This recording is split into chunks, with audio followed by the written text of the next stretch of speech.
Mary Mac, all dressed in black, with silver buttons, button up and down her back. And she asked her mother for 50 cents. I see the elephant jump that fence.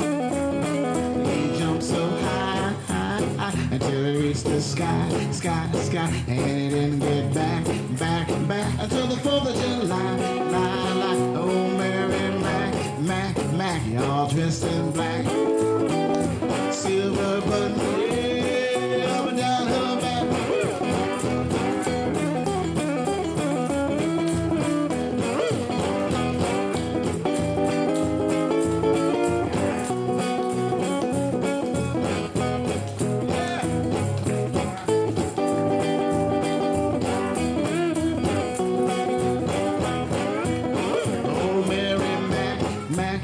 All dressed in black, with silver buttons, button up and down her back. And she asked her mother for 50 cents. I see the elephant jump that fence.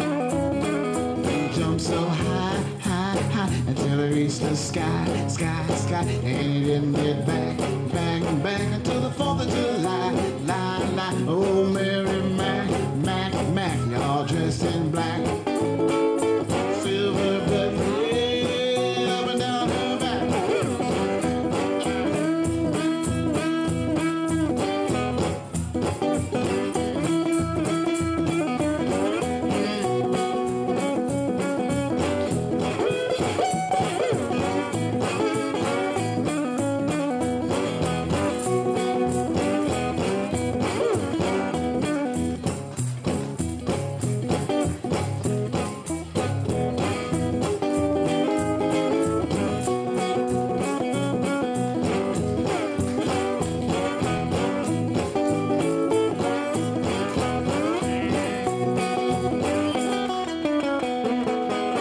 Go on, Miss Mary.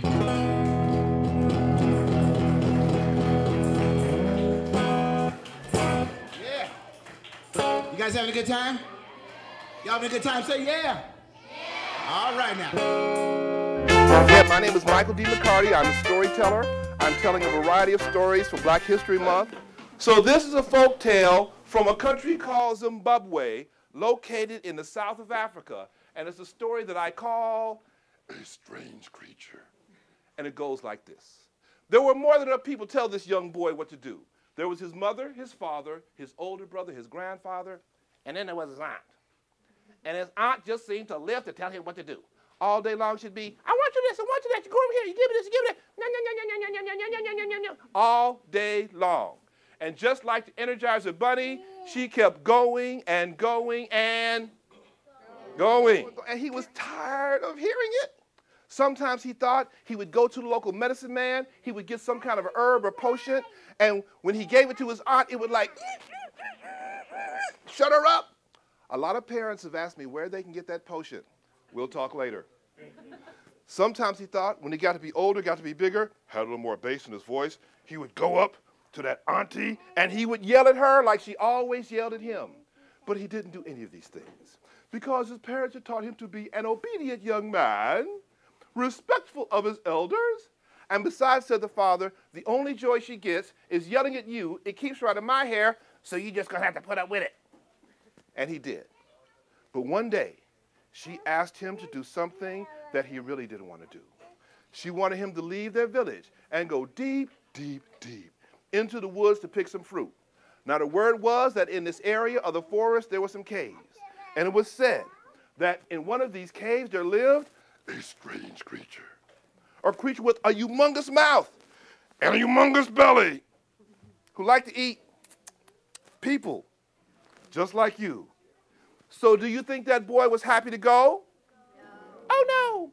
But because he was an obedient young man, he went. So there he was that morning outside those caves picking fruit. But all the while that he was picking fruit, monster radar. Suddenly, there was a rustling in the bushes. And then there it came out of nowhere. The strange creature with the big mouth, the big belly, and bad breath. I'm talking major league bad breath. This creature's breath was so bad that every time he went, roar, trees caught on fire. What do you think that boy did? Ran. You think he ran fast? Oh, yeah. He ran so fast, he left the fastest person in the world in the dust. But even though he was running as fast as he ever run in his life, even though that creature was real big and bulky, the creature was getting closer. What to do? Well, the boy had bought his drum so he could signal if he found himself in some kind of danger. Don't you think he was in some kind of danger? Oh, yes. So he climbed a tree and started to play his drum. Wait a minute, I'm sorry, but in your schools, do they teach you the drum language? Oh, okay, I'll translate for you. Don't worry, I'll translate for you. That means, help! There's a strange creature after me!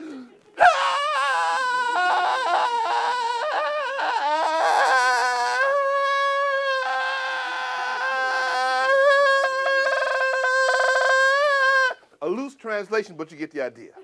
Well, when the boy started playing his drum, a strange thing happened with that strange creature. That creature started to dance and dance and dance and dance. What do you think that boy kept doing? You know you're right. He played and played and played till the sun went. Then the creature stopped, looked at the little boy, and then he boogied on back to his cave. Well, when the creature left, what do you think the boy did now? Yell it out. And went home. Who was waiting for him when he got home? The auntie. Was she happy to see him? No. Why not? He didn't bring any fruit. Where's my fruit? You're supposed to bring my fruit. I don't see any fruit. You get my fruit. Where's my fruit? I want my fruit. Where's my fruit? Where's my fruit? She tried to chase the little boy around. He had to weave and dodge and duck and bob. He put on some moves. The Bears could have used some of those moves last week. I'm from Chicago. Feel my pain. Well, he hid until the next morning. The next morning, he told his father what had happened. Now, the father knew that he was a truthful young man. He believed the young boy. He went to the auntie to explain the situation. You think she bought it? Ain't no strange creature. He made the story up. Where's he at? You better bring it to me. No, said the father. We will go and see for ourselves. So that morning, the mother, the father, the little boy, and who else? The auntie. All went to go pick fruit and check out this strange creature story. Now, the auntie thought it was a bunch of nonsense, but she was not going to pass up an opportunity to do some yelling. She just had to yell at people. So there they were outside the caves picking fruit. Now, the mother, the father, and the little boy were all picking fruit and putting it in bags. Now, the aunt didn't have a bag. Some might say she was a bag, but we're not going to go there. But she was definitely a greedy gut. She went up to this fruit tree, and she was just scarfing down fruit. Juice and seed and rind was flying every which way. You needed safety goggles on if you were standing within 5 or 10 feet of her. Meanwhile, that little boy had that monster radar going when suddenly, once again, there was that rustling in the bushes, and there it came. The strange creature with the big mouth, the big belly, the bad breath, moving fast. The creature grabbed the boy's father, swatted him whole. Grabbed the mom and swatted her whole. The aunt was so busy scarfing down fruit, she didn't even notice what was going on. Creature tipped on over and grabbed her and swatted her whole. Then he looked at the little boy and said, "Cookie," and started going after that boy. What do you think that boy did? You know you're right. He got that drum and he started to play. And what did the creature do? Dance. Yeah. But the little boy, he was so upset because he just seen his mother and his father swallowed whole by the strange creature. But he wasn't upset about the auntie. That was cool. But because he was upset, when he played his drum, he played it real fast. Now this creature had rhythm and was keeping up with that beat. That big old belly was going wooga wooga, wooga wooga, wooga wooga, wooga wooga, wooga. People getting tossed around every which way. Now if any of you has ever found his or herself in a situation where you swallow, let's say, 2 or 3 people whole, and then you started doing some boogieing, You might know what happened next. The creature went.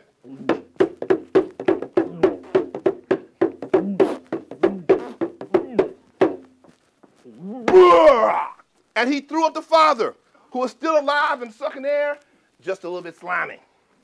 And the boy said, yes! And he got back on that drum and he played, and the creature, up came the father. All right!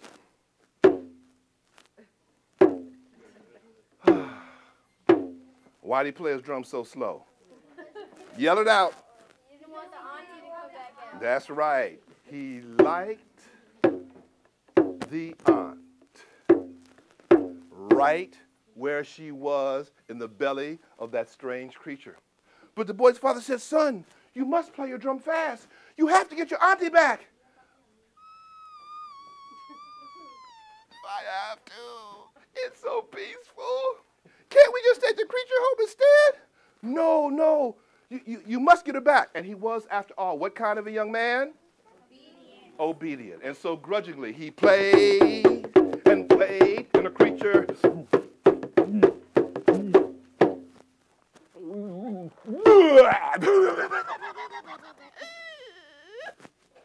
The aunt tasted bad going down.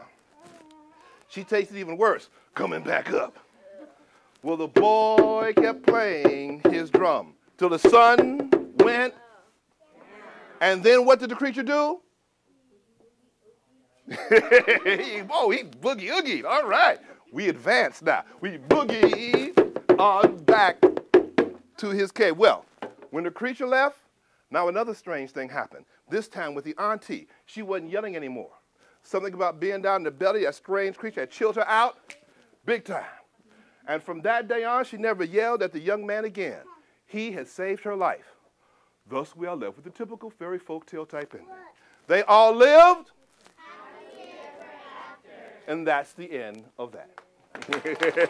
It was so hot, Anansi sitting out on his porch. He's got fans at each of his legs, and he's fanning himself, trying to cool off, but nothing is working. So he decided to take a walk through the woods and hopefully find a nice cool breeze someplace in the midst of the woods. So he's walking through the woods. He comes across something on the ground that he's never seen before. He says, ooh, that's a strange-looking moss-covered rock. And as soon as the last word came out of his mouth, that rock jumped up, bam, hit him on the side of his head and knocked him out. And he realized that if somebody would say, that rock would knock him out. So he's always trying to find ways to trick the other creatures out of their food. Now he said, oh, I know what to do. So he went to visit Monkey. Anansi said to Monkey, Monkey, come on. You're so hot and all that fur. Come on. Take a walk with me through the woods. We'll find a nice cool breeze. And Monkey said, okay. Oh, Anansi, oh. That's a strange-looking moss-covered rock. The rock jumped up, bam, hit Monkey and knocked him. Anansi ran to Monkey's house and took all of his. He said, ooh, this is good.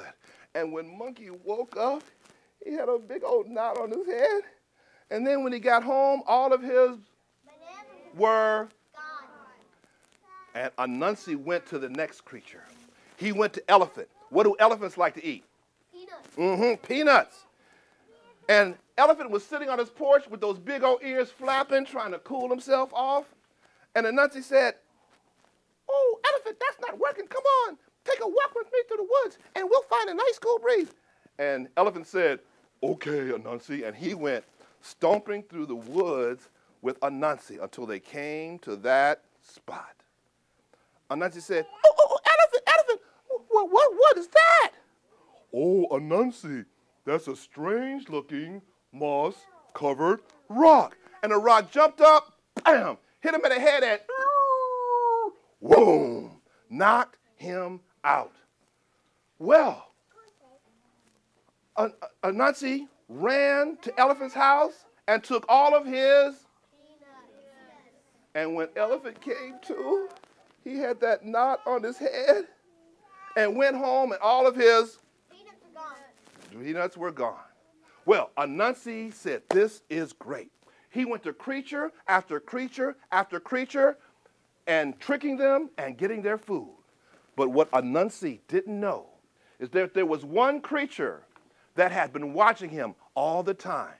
It was the little bush deer. She had seen everything that Anansi had done, and she knew that Anansi was coming to her place next. What do deer like to eat? Berries, very good.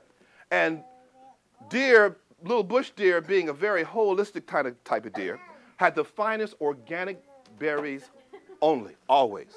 Well,